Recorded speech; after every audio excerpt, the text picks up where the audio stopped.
Hi, welcome back to Maverick and Dempsey's Rundown. All right, this is the retro movie review. Okay, so we're going to be doing National Lampoon's Vacation, the original. We're going to do Honeymoon in Vegas, Nicolas Cage, James Caan, rest in peace. And we're going to do Cable Guy, my favorite Jim Carrey movie. And we're also going to do Romancing the Stone. All right.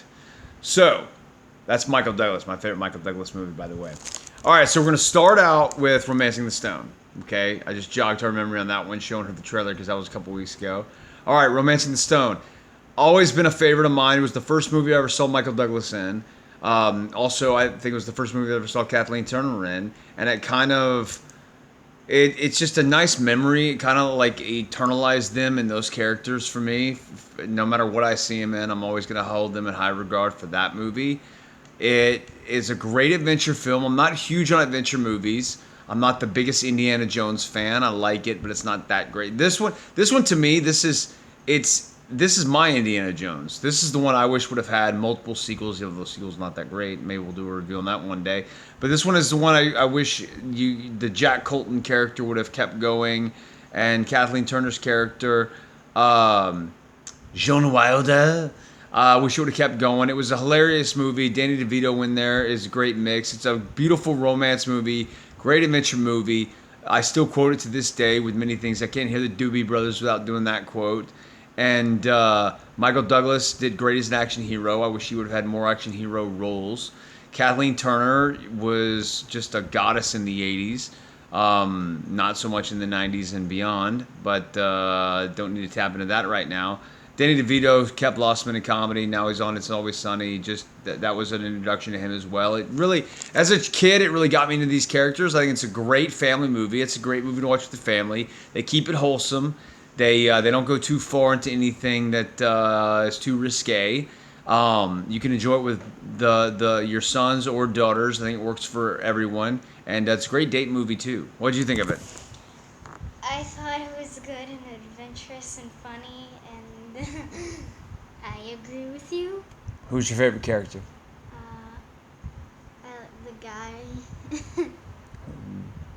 What was your favorite part? Doobie Brothers. All right, we're still working on this one with her. All right, so that brings us to the next one, National Lampoon's Vacation, a movie she's seen twice. This was the second time she saw it. I've seen the movie probably, a couple dozen times. 8. So, 8. No, I've seen it more than 8 times. I probably saw it 8 times, when I was 8. I've seen the movie, I don't know where that comment came in. Don't help me. All right, I've probably seen the movie about 30 times. All right, over the course of my life. It's my favorite Lampoon's movie. A lot of people hold Christmas Vacation into high regard. That one, gets the replay every December. This one will always be my favorite. Anthony Michael Hall. Okay. Anthony Michael Hall as Rusty. The best Rusty, clearly. I don't think anybody's going to argue that. Even the one that think it's their favorite is Christmas Vacation. I don't think anybody's going to argue John Galecki or Ethan Embry in Vegas Vacation or whoever the guy's name was in European Vacation. Great job, though. I think he's second best. But Anthony Michael Hall, clearly the best Rusty. It was everybody's introduction to Anthony Michael Hall. He went on to a great stardom in Breakfast Club, 16 Candles, Weird Science, Johnny B. Good, Edward Scissorhands, the list goes on and on. But he was the best Rusty. Chevy Chase, top notch. I think this was his best job as Clark. Honestly, I think it's best. I can just keep going. Randy Quaid, it was his best performance. Maybe he was better in Christmas Vacation. I can understand that argument for some people because they had a little bit more as Cousin Eddie. But I like him here in Lampoon's. Christy Brinkley as the goddess in the Ferrari. There's just no beating it with me. It's a great family movie. It's the ultimate summer movie. It's the ultimate vacation movie. It's the ultimate movie to watch with your family.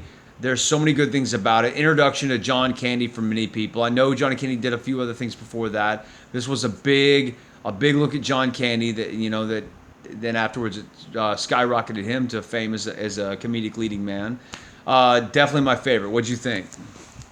I really like the movie. It's definitely better than Christmas Vacation. Definitely. It's really funny. It does have the best Rusty. And, yeah. Got some great quotes in there too. Don't touch. Absolutely my favorite. All right, so that brings us to the next one. All right, Honeymoon in Vegas. James Caan just passed away. This was one that I kind of wanted to watch to reminisce about him playing the villain to Nicolas Cage. Nicolas Cage, comedic genius in this movie because it was one of those where the script wasn't giving him that much to work with. A good script, but it wasn't giving him that much to work with in these in the comedic landscape. And then he used his own delivery and his own verbal skills and his own amazing acting to take little lines that aren't that great and make them memorable. Is it pa? Is it pa? Is it 1A or is it 2? You know? Oh, one of my favorite quotes that I still use to this day. Once again, it's just the way he says it. It's not the words, but it's the way he says it. Oh, really? Really? Where's the bathroom? I gotta get out of here. So I will take that. It's one of my favorite Nicolas Cage movies. It's a great romantic comedy. It's got the Elvis in it, Elvis soundtrack, you know, love it. James Caan, like I said, great villain in it. Pat Morita, Mr. Miyagi makes an appearance in it in a nice little, you know, not a cameo, a little bit more than a cameo, but not far from it, but a nice little performance there. I love it. It's great romance, great comedy, and what'd you think? I thought it was good and it was funny. I really like all the Elvis stuff. Yeah, another good wholesome one you can watch with the family. Nothing too out of bounds about it. You know, I mean, selling his wife for money, but you know, other than that, you know, they don't really dive into that too much. All right, and last but not least, we bring up save the best for last. My favorite Jim Carrey movie, Cable Guy. Cable Guy, highly underrated, highly underappreciated, getting a little bit more appreciation now. But it was when Jim Carrey decided to go dark. It wasn't just about physical comedy, talking out of his butt and doing the catchphrases like, alrighty then. Now he had a different voice. He was using the lisp, and he was going to try to get more catchphrases out there in a different way. I mean, that's the thing. This wasn't supposed to be the catchphrase movie, but I mean, you know, so many came out of this. I can't call one of my brothers on the phone and leave a voicemail without using a line from Cable Guy and his voicemail messages. You know, okay, White Shadow, let's see what you got. Let's see. There's too many. I'm gonna go off on a tangent here, just quoting. You know, the Red Knight's going down and all of this, and I don't. What you got going on there, buddy? You are on camera. I know. All right. So, Cable Guy, I feel it was the best of Jim Carrey playing the crazy dark comedy character. The lisp, I think because it broke character and broke the norm with Jim Carrey, they weren't used to this. I think it turned off a lot of people in the beginning. Like I said, it gets more appreciation now. It's one of those you watch more than once. You start to learn the quotes a little bit better. Matthew Broderick did a great job. Matthew Broderick, who never played the cool guy again after Ferris Bueller, became a great straight man, which is what he is in this, and he became a little bit of a nerdy guy in some of his roles. And he does a great job here. Leslie Mann was my first introduction to her. Owen Wilson, first introduction to him in his little cameo. There's not enough I could say about this movie. It's brilliant. It's quotable. It stands up the test of time today. Many of the things that Jim Carrey said in his tangent in this movie about where cable was going to take us, where internet was going to go, it all became true. So it's brilliant on that as well. The basketball scene alone, how anybody can watch the basketball scene and not say this movie is hilarious, or the scene at Medieval Times, and also more cameos. Janine Garofalo, Andy Dick, Ben Stiller, who directed the movie, he has the cameo in there with the memorable court scene, kind of taking that, you know, the Melendez brothers and O.J. Simpson trials in the 90s and showing how big that was at the time. So it's kind of a timeless classic. Once again, my favorite. I'd say my favorite comedy of the 90s. What'd you think? I thought it was really good. I really like the dark comedy. I really like Jim Carrey.